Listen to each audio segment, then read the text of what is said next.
Deadbots to speak for you after death. Agree or disagree? Machine learning is gradually entering our daily lives. While it has a lot to offer, some aspects seem off limits.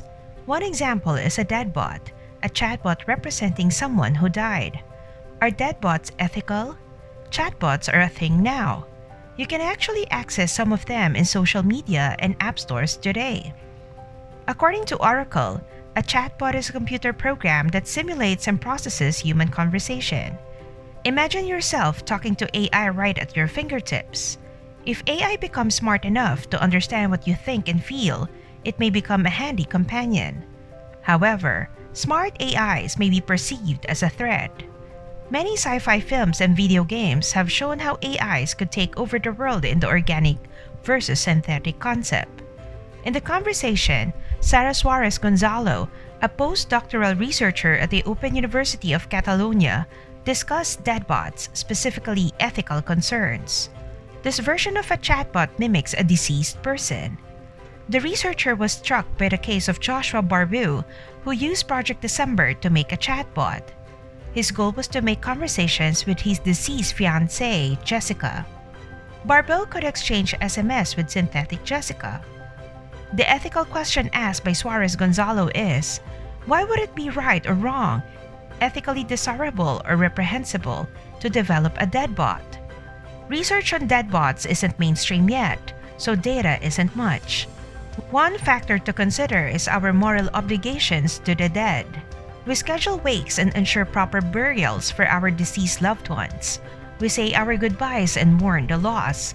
So creating a synthetic version may be a form of disrespect or desecration. That artificial version may also prevent the living from moving on. Let's say the consent is given to the fullest. Is it enough to make it ethical and preserve the person's memory?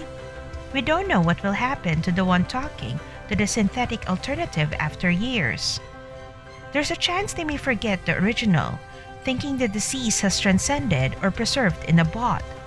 But we're not saying that's true for all cases. It is a controversial issue with a massive gray area. Next, if the AI alters the deceased's memory or damages the widow's mental health, who takes responsibility?